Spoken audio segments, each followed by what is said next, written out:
we're continuing our discussion of refreshing a parent grid from a child grid.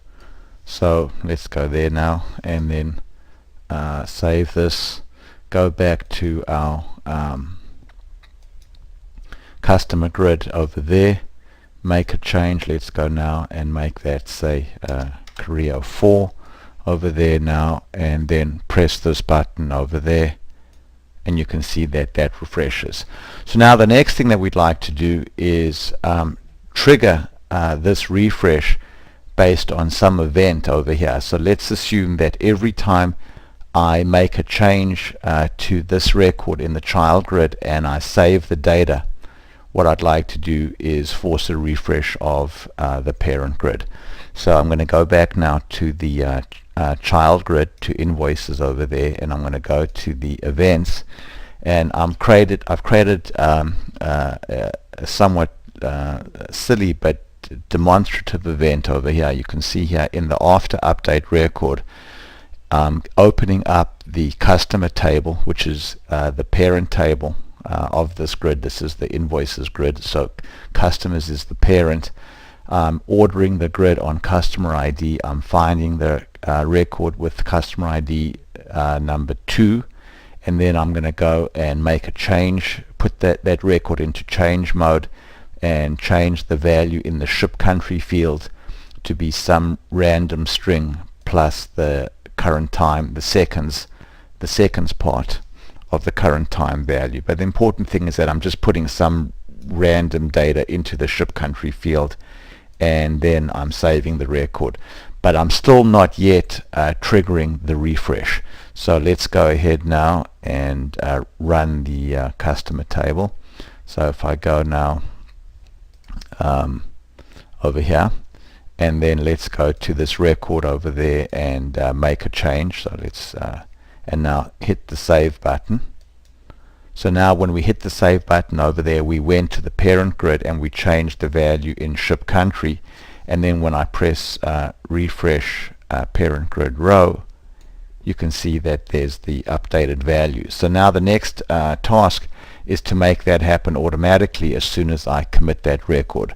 So let's go back now to the invoices grid, and if you look in the event handler here, it says that to send JavaScript to the browser, you make an entry in this array over here. So now what I'm going to do is add the JavaScript that I want to send back to the parent grid in order to force it to refresh into the JavaScript response that is sent back by this event. Now this is a server-side event. After update record happens on the server, so we're going to be sending JavaScript back to the browser that we'd like the browser to execute when this event completes.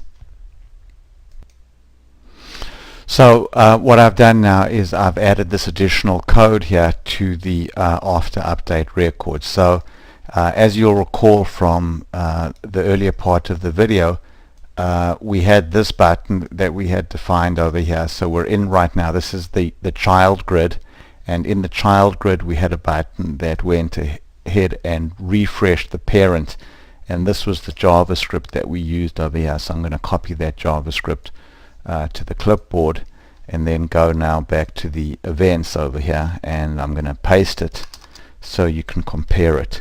So you can see here that let's just comment it out.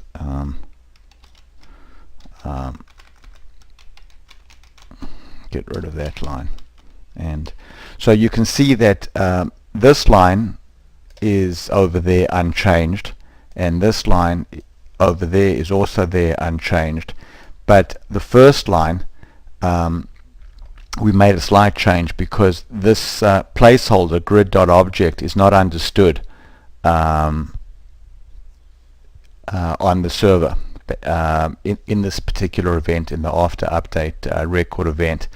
So instead what we've done is we've just put in a temporary placeholder here called __ grid object, and then what we're doing is we're doing an stri_tran which replaces grid object with the grid's current alias and then _grid obj. So the grid's current